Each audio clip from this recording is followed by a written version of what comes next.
G'day guys and welcome back to AdosTheGreat YouTube channel. So guys, in today's video we are going to be ranking the 2023 NRL fullbacks. Now I put up a poll on the channel for you guys to give your what you guys want to see from me, whether that be Rugby League Live 4 content, ranking videos, reaction videos, stuff like that. And ranking videos was actually number one. So I'm going to do this. We're going to rank NRL fullbacks. And look, I've put together this list. Now, I know there's going to be some debatable selections from me, like Cody Ramsey, arguably could be Tyrell Sloan, but Hook, while he's still the coach, I think will select Cody Ramsey, although Cody Ramsey is in hospital at the moment, I believe, so best wishes to him, but I do think he will be the first choice fullback when he becomes available. Dane Laurie is another one. I am hearing rumours that Charlie Staines could be the number one for the Tigers, but I've gone with Dane Laurie. Also hearing rumours that I actually had Tomato Martin as my fullback for the Warriors, but then I've changed it last minute and gone Chance. I think he will be the Warriors fullback, so I'm backing him in there. Tessie New, Redcliffe Dolphins recruit. I think he will beat the Hammer to the fullback spot, but that's another debatable one. Who else have we got here? Bailey Hodgson. Look, I think Bailey Hodgson is the obvious answer for the Knights, unless they were to go and recruit someone. I don't think Dane Gagai has what it takes to be fullback in the NRL anymore. But you know what? He might come out, kill it, and prove me wrong. All right, let's get into this, guys. So I'm going to go from number 17 all the way up to number 1. Number 17 for me is a player that, actually, before we get into this, guys, I do want to give a shout out to Sportshed TV. They're putting together a charity match that I'm going to be a part of.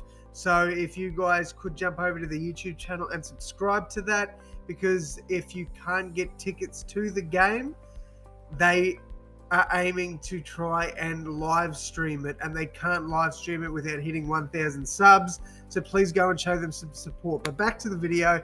My number 17 is Bailey Hodgson. I do expect Bailey will have a decent season, but I just can't see. I can't have him higher yet. We haven't seen enough from him. We actually haven't seen anything of him in the NRL, to be honest. But I do think that once given an opportunity, he will play quite well and definitely could be higher on this list later in the year. All right, next up for me, we've seen signs of greatness from this young player, but there's just a lot of questions unanswered. Can he handle the role of fullback? Is he more suited to a centre role? I don't know, but what I'm saying is Tessie New, number 16 for me. I do believe the Dolphins have signed him to play fullback. So unfortunately for the Hammer, I'm going to say that is going to, he probably will miss out unless he kills it in the trials. But for me, Tessie New is number 16. All right, number 15 for me. And this one was hard because I had a few players here that I was going to put there, like Cody Ramsey, Dane Laurie, Xavier Savage, CNK as well. Like, I don't think we've seen enough of him to warrant him being too high on the list. I like Will Kennedy, but he's not that great of a fullback. He's a good fullback, just not a great fullback. Same with Jaden Campbell. I think he can be an amazing fullback, but he's a bit lower down the list for me as well. But for my number 15, and this is probably going to be a controversial take, but I'm going Dane Laurie. There's already rumours that he's getting replaced with Charlie Staines, who struggled to get a job on the wing for the Panthers. Now, I will say Charlie Staines, in my opinion, is a really good signing for the Tigers. But if there's reports that he's going to replace Dane Laurie, allegedly, I can't have Dane Laurie much higher than 15th, unfortunately. I know Tigers fans are going to hate on me for that, but I just can't, to be honest. All right, next up, I'm going with Ramsey. Again, look, I do think Tyrell Sloan is the obvious answer for fullback, but realistically, Cody Ramsey played better last year when given his opportunity. So I do think if Tyrell Sloan was given more opportunity, he probably would be in that role now. But I just think that, Cody Ramsey just from the get-go looked good and played extremely well, and he got the nod. So he's, in my opinion, going to be the preferred option for Hook this year. After that, who knows? But yeah, for me, Cody Ramsey around the 14 mark. I think that's a fair ranking. All right, number 13, I'm going CNK. Injuries really held his career back. Could barely get a stint with the Raiders. I do think we will see an improved season from him this year. Whether that be playing fullback or in the centres, I'm not too sure. But I am hearing that he's going to be the first choice fullback for the Warriors. So I do have him a little bit higher than the other guys just because he has played there, in the past and he's excelled there. But, I can't have him any higher than this because I think it's a little bit of recency bias. I just don't see him. Yeah, I don't see him any higher than number 13 at this point in time. Any of these players, if they have a good year, obviously can make their way up. But for me, 13th spot, I think, is a good spot for CNK at the moment. All right, next up, we've got... This is where it's getting tough. And I know you guys are probably going, there's an obvious answer here. I disagree, but I am going Xavier Savage. Xavier Savage can be an explosive player, can absolutely kill it at times, but he can also be very inconsistent. There'll be games where he'll come out and just absolutely destroy it, and then there'll be games where he comes out looking absolutely destroyed. So, yeah, look, I think he can definitely be a top 8 fullback, but I also think he could be a bottom 5 fullback. Like, I think there's that much inconsistency in his game. So number 12 for me is around the right mark. All right, number 11 for me, I am going Will Kennedy. Again, you guys might think this is a little bit disrespectful, but while I do rate Will Kennedy, I think there's a lot of other players that are better than him. I don't know. I just feel like a lot of other players on Cronulla's team make him look better than what he is. I do think he is a gun fullback, and he definitely can turn it on when he wants to. But I do think that some of the other players do help him out a little bit. So number 11, in my opinion, is the ranking for Will Kennedy. All right, next up, I've got Jake Averillo, and I know you guys are probably going to be coming at me saying, mate, this is the worst ranking I have ever seen. Jake Averillo is far from a top 10 fullback in the NRL. I highly disagree. I think Jake Averillo is an absolute weapon of a player. When the Bulldogs finally realised that and played him at fullback, he did an outstanding job for them. And, Kyle Flanagan was another big reason, but I do think that Jake Averillo helped them turn their season around. Once they put those pieces into their spine, they looked like a very dangerous team. And I think Jake Averillo is highly underrated, and that's why he goes in at number 10 for me. All right, at number 9, I am going with Jaden Campbell. Jaden Campbell, again, I guess, you could say that this is a bad take. I'd understand if you would, but I really rate Jaden Campbell. I think he's an outstanding player. We saw some amazing games from him last year, and I definitely think he's very similar to Savage in the way that he can have explosive games, change the game in an instant, and I just don't think he has as many bad games as Xavier Savage. I think we see more good games and average games than we do bad from Jaden Campbell, and that is why he is number 9 for me. All right, so that brings me to the top 8 fullbacks in the NRL. Starting at number 8, I've got Reece Walsh. Broncos did amazing to bring him back to the club, and I think he will fit right back in to that number 1 position. I think he's going to kill it for the Broncos, have an amazing year, and he is definitely my first fullback in the top 8. Sorry, that bloody message just spun me out there. All right. Next up, number 7 for me. Now, this is where it gets very tough. These 7, apart from probably my top 2, I think you could rank any of these other players anywhere else, to be honest. Not anywhere else, but anywhere in that, 3 through to 7. All these players are outstanding and arguably elite players. But my number 7 is Clint Gutherson.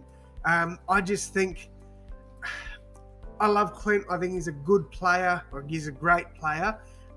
He helped lead his team to a grand final. But I don't know. There's just some games where I think he goes missing and relies on Mitch Moses and Dylan Brown a little bit too much. Again, still a great player, amazing leader.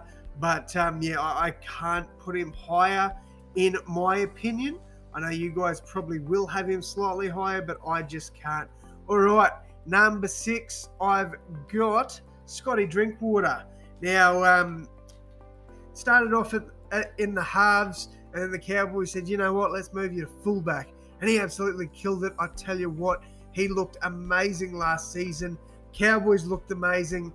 Everything worked for them last year. And I just think Scotty Drinkwater is just such a good player. He's got his head screwed on right. And, he's very, very versatile as well. Like, obviously, he's slotted in the fullback, but he can still play in the halves. I think he's an outstanding player and definitely deserves to be a top 6 fullback. All right, number 5 for me is Ryan Papenhuyzen. Now, obviously, Ryan on his day is probably a top 3, at the very least top 4 fullback. However, due to injuries, I think his career has definitely been set back. We're going to talk about another player whose career has definitely been set back by injuries. But Ryan Papenhuyzen, I think an outstanding player, arguably a top 4 fullback when healthy. But I just think he's never healthy. He's never always healthy for a full season. And I think that just, it sort of brings his ranking down just a little bit. But still an outstanding player and definitely deserves to be in the top 5 in my opinion. At number 4, I've got Tom Trbojevic, Turbo. Arguably the best fullback in the NRL when healthy. I do think he overtook James Tedesco for a little bit there, but then the injuries have just really, really hurt him, so literally. But I just think that's really hurt him in his career, and he would be a top 2 fullback if he was, if injuries didn't hammer his career. All right, number 3, my first player in the top 3 for fullbacks, Trell Mitt. Yeah, I know, biased Rabbitohs take, but I do think Latrell Mitchell is a top 3 fullback in the NRL. Obviously, we didn't see as much of him last year due to injuries, but just he's so different to your average fullback. His hands are just so silky. He can create something out of nothing. Yeah, look, he doesn't make 200 meters a game, but I tell you what, he'll have an involvement in every single try that's scored. I don't know too many other fullbacks that have an involvement in every try. Like, you look at most of the Rabbitohs tries, I'd say at least 90% Latrell Mitchell has had a involvement in. Like, it is crazy how good this fella is, man. I tell you what. And it could be a little bit of bias. I'm not going to lie, maybe a little bit of bias. Obviously, we're all somewhat biased to our team.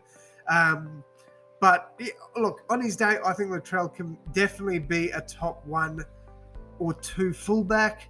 But yeah, I think injuries again have sort of slowed him down a bit. But again, like, I know you guys are going to say it's a biased take, but I really rate Latrell.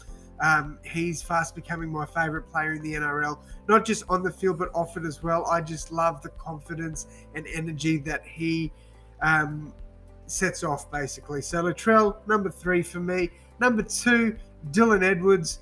Amazing season last year. I probably would have had him around where Clint Gutherson is at the start of last season, maybe a little bit. Actually, I'd probably have him just above Scott Drinkwater. This year, completely different. He is number 2 by a country mile, in my opinion. He's just such an outstanding player. He's tough. He's, I'd say, one of the best defensive centers in the NRL. He knows where to be, and he's another player that can create something out of nothing. So Dylan Edwards for me, number 2. And number 1, James Tedesco. I think there's not much more you can say. I'd say he's arguably the second best fullback of all time. And I know that's another bold pick there for me, but I honestly do think that.